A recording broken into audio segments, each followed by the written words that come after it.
እና ምን አገኘክ? ሀብል የምን ልጅ ነው? ምን? እውነቴን ነው። አሁንስ አንቄ ነው መደፋሽ። ለነገሩ እነዚህ ሁለት ሰዎች እያሉ እዚህ ቤት ችግር ይጠፋል ብለህ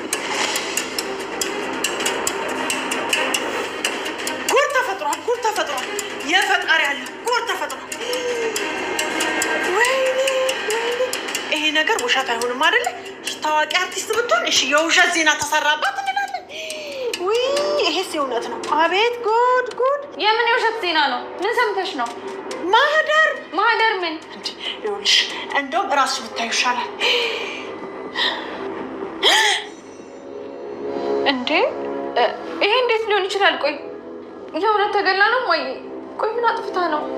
እዛች ምስኪን ላይ እንዴት ሰው ጨክኖ እጁን ያነሳባታል? ይቅርታ አድርጊልኝና እኔ ከሞቷ አሟሟቷ ነው ግራ ይገባኝ። በሰዎች እኮ ነው ተገላ የሞተችው። ስንት ክፉ ሰው አለ መሰለሽ በዙሪያችን። ወይ ማን ያውቃል? እቺ ከቡና ቤት ያመጣቻት አጸደ ተብይቱ ሆናለች ያስገደለቻት። ቆይ ይሄ ስራ የአጸደ ቢሆንስ እያልኩሽ እኮ ነው።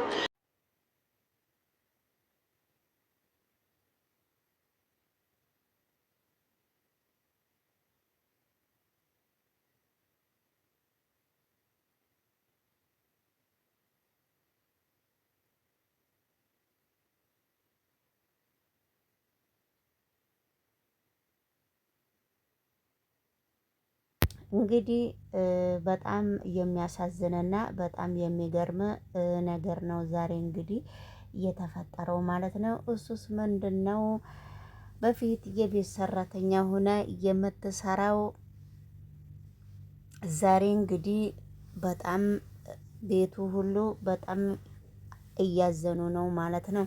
ማህደር በየሶሻል ሚዲያ ላይ ሁሌ ማህደርን እንግዲህ እየጨቀጨቋትና አዲሷ ሙሽራም ሀብልም ማህደርን እጮኛህ ነች ወይ ከማህደር ጋራ እንዴት ናችሁ ብላ ጓደኛዋን ባሏን የገዛ ባለቤቷን እንግዲህ እየነዘነዘችው ነበር። ዛሬ ደግሞ ሀብል በጣም ተጨንቃለች። ለምንድነው እየተጨነቀችው በሚባል ሁኔታም እንግዲህ እርስ በራሳቸው እናትና ልጅ ስልክ እያዩ በጣም ማህደር በምትኖርበት መኖሪያ ቤታ በሆነ ክፍል ውስጥ በቢላዋ ታረደች ወይንም ተወጋች። እዛ ውስጥ ወርቃ ሶሻል ሚዲያ ላይ ተለቃ የሷ ፌስቡክ ላይ ነው በየስልኩ ያየ ነው ብለው እናትና ልጅ በጣም እሪ እያሉ ነበረ።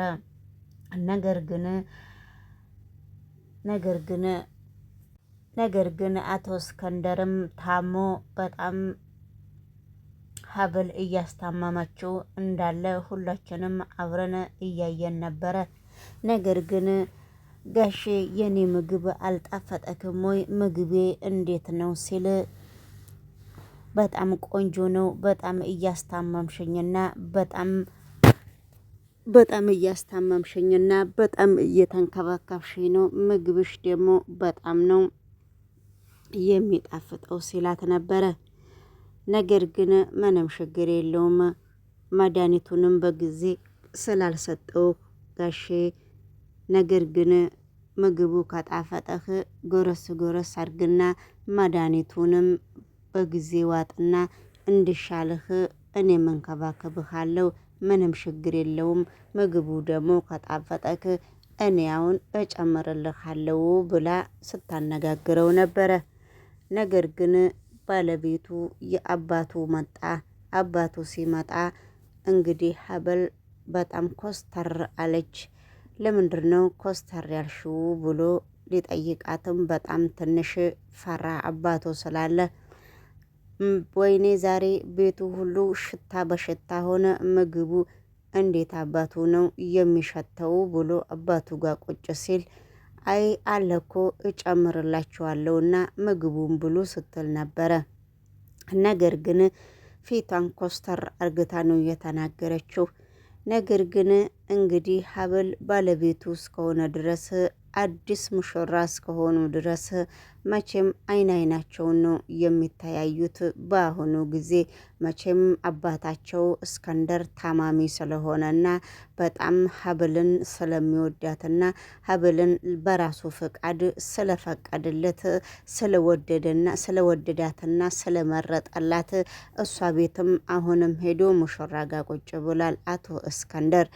ነገር ግን እሷም በሱ ሰበብ እሷን እንዳገባት ስለሆነም ቁጭ ብላ እየተንከባከበችው ነበረ። ግን እሱ ምግብ እኔ ጨምራለሁ፣ ምግብ ከሸተተም ከጣፈጠም ብሉ ስትል ዞር ስትል ታዲያሳ ለምንድነው ፊትሽን ኮስተር ያልሽው ብሎ ሲጠይቃት ነበረ። ነገር ግን እሱ ቢጠይቃትም አሁን አንተ ብላና በኋላ ብቻህን እፈልግሃለሁ ስትለው ነበረ። በዚህ መካከል አቶ እስከንደር በጣም እንግዲህ ድሮንም ማላጣውንም ታቆታላችሁ። ማላጣውን ቅቤ ቀብቶ አሁንም ዝም ብሎ የሆነ እንግዲህ ባለፈው ስለ ፍቺ ነገር ስለተናገረች አሁንም ስለ ፍቺ ነው የምታወራው ብሎ ነው መሰለኝ ዝም ብሎ እንግዲህ እመሙንም ዋጥ እያደረገው ዝም ብሎ አዲስ ወሬ እየጠበቀ ነው። ከዛ እንግዲህ ብቻውን ቁጭ ብሎ ለነገሩ እነኚህ ሰዎች እዚህ ቤት ውስጥ እስካሉ ድረስ ምን ሰላም አለ ፊትሽን ለምንድነው ኮስተር የምትይብኝ ሲላት ነበረ።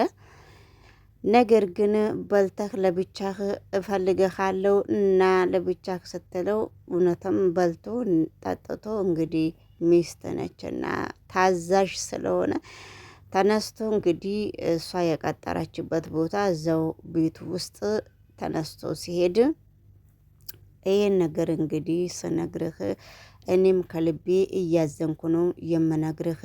ነገር ግን ምንም ማድረግ ስለማይቻል እግዚአብሔር ደግሞ ያጽናናህ እያልኩኝ ማህደር በምትሰራበት ቦታ በጩቤ ይሁን በምን ብቻ ለማንኛውም በአጠቃላይ በስለት ነገር ነው የተወጋችው ተብለው ሶሻል ሚዲያ ላይ ተለቆ አይቻለሁ። እኔ ግን እርግጠኛ አይደለሁም። ግን ሶሻል ሚዲያ ላይ እንደተለቀቀ ማየት ትችላለህ። እግዚአብሔር ደግሞ ጽናቱን ይስጥህ። ቢያንስ እንኳን የመጀመሪያ ፍቅረኛህና የመጀመሪያ ባለቤትህ ልትሆን ትችላለች። እኔ ራሱ እንኳን አንተ እኔ ራሱ በጣም ነው እያዘንኩት፣ ለራሴም አዝኛለሁ። አንተም ግን መጽናናቱን እግዚአብሔር ይስጥክ ሲላት ስትለው ነበረ። ሀብል እንዴት ነው እንደዚህ የምትዩ? ለምንድን ነው ምንድን ነው የሆነችው? የእሷ ችግር ኬት ወዴትም እንዴት ነው ብሎ ሲያፈጥ አንተ ብቻ ማፍጠጥ ሳይሆን እኛም በጣም ደንግጠናል። በጣም ጥሩ ልጅ ምስኪን፣ የኔ ምስኪን ብላ በጣም አዝናለች።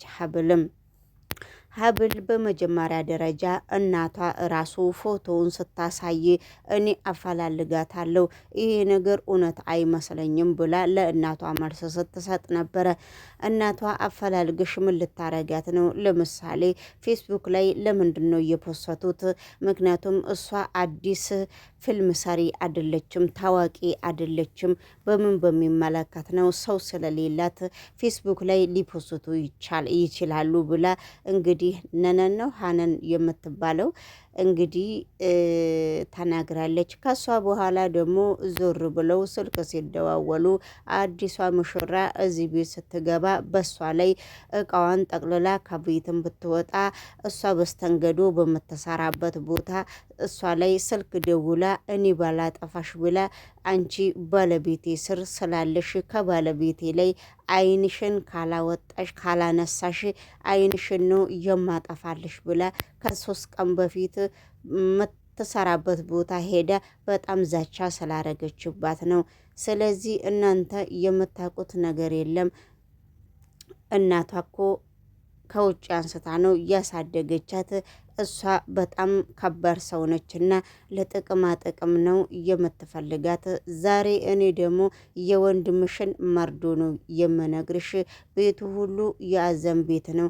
አንቺ ደግሞ በስልካችን ላይ በፌስቡክ ላይ የማህደርን ፎቶ እየለጠፉ ነበረ። አይ እኔ ፌስቡክ የለኝም፣ እኔ ያለኝ ኢንስታግራም ነው። ስለዚህ ፌስቡክ እንግዲህ ደሃ አያይም ማለታችሁ ከሆነ ነው እንጂ እኔ በፍጹም ፌስቡክ የለኝም ብላ እንግዲህ መልስ ስትሰጥ ነበረ ማለት ነው። ውድ ተመልካች ሰላም ጤና ይስጥልኝ። የተወደዳችሁና የተከበራችሁ የኔ ቻናል ቤተሰብ እንዴት ናችሁ? ደህና ናችሁ ወይ? ይህንን ቻናል ሰብስክራይብ እና ላይክ እያደረጋችሁ ከፈለጋችሁ በላይክ ግቡ፣ ከፈለጋችሁ በዲስላይክ፣ ከፈለጋችሁ በዜሮ እኔ እዚች ይሄ ቻናል ላይ ቪዲዮ መፖስት አላቆምም ብያለሁ።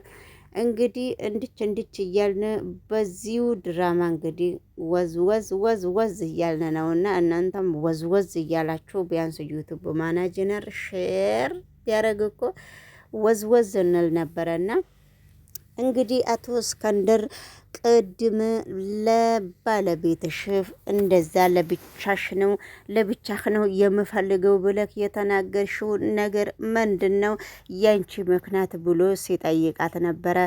አይ እሱ ደግሞ አቶ እስክንድር ሌላ ወሬ ነበረ የፈለገው፣ ትኩስ ወሬ ነበረ የፈለገውና እንግዲህ ውድ ተመልካች አይ ጋሼ እንደዛ አይደለም፣ እዚህ ቤት የምትሰራው ልጅ በምትሰራበት ቤት በብረታማ ነገር ተወጋችና ሞተች ተብለው እንግዲህ በሶሻል ሚዲያ ሲለቀቅ ነበረ። ቢያንስ የአዝራ ጓደኛ ነበረች ከአሁን በፊት እርሶም በደንብ ነው የምታውቁት።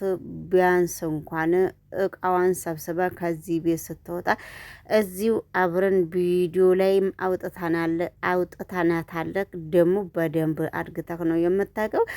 እኔ በጣም ነው እየደነገኩት። እርሶ ደግሞ ሌላ ነገር መስሎት ነው እንግዲህ እርሶ ፊት ስለተናገርኩኝ በጣም ይቅርታ እላለሁ ጋሼ ብላ እንግዲህ ቢሌን ደግሞ አቶ ጋሼን እንግዲህ ይቅርታ ጠይቃለች ማለት ነውና እንግዲህ ወይዘሮ ሀናን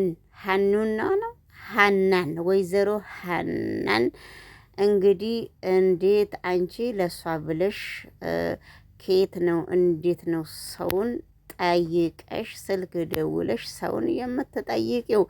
ስለዚህ ምን አገባሽ ብላ እንግዲህ ልጅቷን ወር እያረገቻት ነውና ስለዚህ እንግዲህ አሁን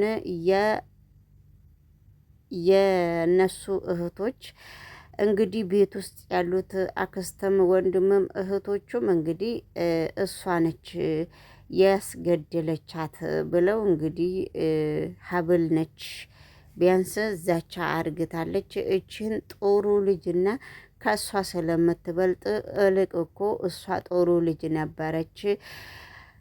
እሷ ነች ከእናቷ ጋር ጥቅም ፈላጊ እዚህ ቤት ወንድሜ ቤት የገባችው እንጂ እሷ ጥቅም ፈላጊ አይደለችም እያሉ ነው እንግዲህ ውድ ተመልካች። አቤት ሴት መቼም የገባበት ነገር እኮ በስማም ጭምድድድድ በቃ ይጨምቃሉ እኮ ሴቶቹና በቃ እንዴት አባቱ በቃ እንደ ጨርቅ እኮ ነው አጥበው ሴቶቹ ሰውን የሚያሰጡት ማለት ነውና እንግዲህ አቶ እስክንድርም መቼም እኔ እዚህ ቤት በጣም ስንት ጉድ እያሳለፍኩ ነውና ስለዚህ ጉድ እየሰማው ነው እያደርኩ እረ ጉድ ፈላ ምን እየሰማው ነው እያለ ነው። ወይኔ ጉድ ፈላ እሳይ እንግዲህ አንተም መላጣከን እንደው ቅቤውን በደንብ ተቀባና እዛው ወይዘሮ ሀብል አሸት እያረገችህ ምግቡ ይጣፈጣል እያልክ እንግዲህ ድሮንም ጥቁር ነህ፣ አሁን ደግሞ ፏፏ እያልክ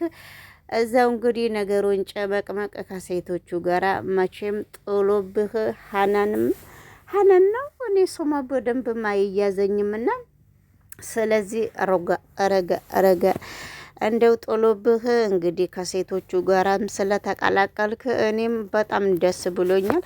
ልጅክ ደግሞ በወንድሜ በኩልማ እሷ ነች። በነገራችን ላይ አንቺ በየቀኑ የሚወረወርልሽ ሳንቲም ነው እንጂ ስለ ንብረቱ ከየት አምጥተሽ ነው ውስጥ ያለሽው እየተባለች ነው። ኧረ ወይኔ ጉድ እንደ ሁለቱም ግር ድራማ እንግዲህ አክስት በአባቷ ቤትና በእናቷ ቤት አክስት እንደዚህ ስታወራ በጣም ጉድም በጣም ትልቅ ድራማው ነው የሚባለው። እና አንቺ ወንድምሽ እኔም ዜናውን ስሰማ በጣም ነበር የደነገጥኩት። አልገባኝም። ማን ነው እንደዚህ ሊያደርግ የሚችለው? አላውቅም፣ ግን ደግሞ እዚህ ቤት ውስጥ በነበረችበት ሰዓት ምናልባት ጠላት አፍርታ ሊሆን ይችላል። ከዚህ ቤት ውስጥ